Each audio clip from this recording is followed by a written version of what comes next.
Hi friends, ఈరోజు tumbler లేదా glass idli ఎలా చేయాలో చూద్దాము.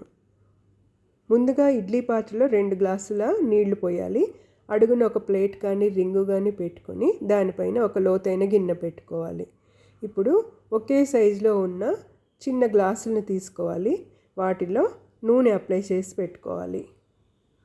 ఇలా గ్లాసులన్నిటిలో నూనె అప్లై చేశాక ఇడ్లీ పిండిని కలుపుకొని ఒక్కొక్క గ్లాసులో 3 వంతుల వరకు నింపుకోవాలి. ఒక భాగం నింపకుండా ఉండడం వల్ల ఇడ్లీ పొంగినప్పుడు కింద పడకుండా ఉంటుంది. వీటినన్నిటిని ఇడ్లీ పాత్రలో పెట్టుకొని 10 నిమిషాల పాటు మీడియం నుంచి హై ఫ్లేమ్లో స్టీమ్ చేసుకోవాలి. 10 నిమిషాల తర్వాత మూత తీసి చూడాలి.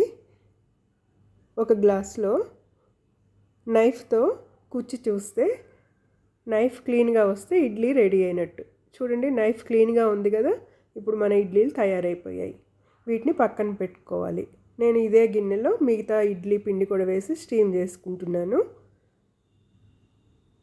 ఇవి చల్లారేలోగా మనం కొత్తిమీర పచ్చడి చేసుకుందాము. మిక్సీ జార్లో కొత్తిమీర, పచ్చిమిర్చి, అల్లము, చింతపండు, పుట్నాలు, జీలకర్ర, ఉప్పు వేసుకోవాలి.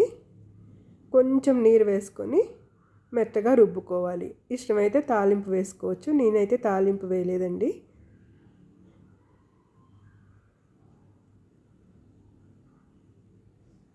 ఇప్పుడు మనము గ్లాసులో అంచుని కత్తితో కదుపుతూ మెల్లగా ఇడ్లీలను బయటికి తీసుకోవాలి.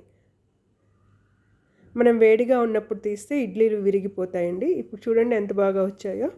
కొంచెం చల్లారాక తీసుకోవాలి. అందుకని ఈ ఇడ్లీలని ప్లేట్లో కొత్తిమీర పచ్చడితో సర్వ్ చేసుకోవాలి. నేను కొంచెం స్వీట్ మ్యాంగో పికిల్ కూడా సర్వ్ చేసుకున్నాను. చూడండి ఎంత అందంగా ఉన్నాయో.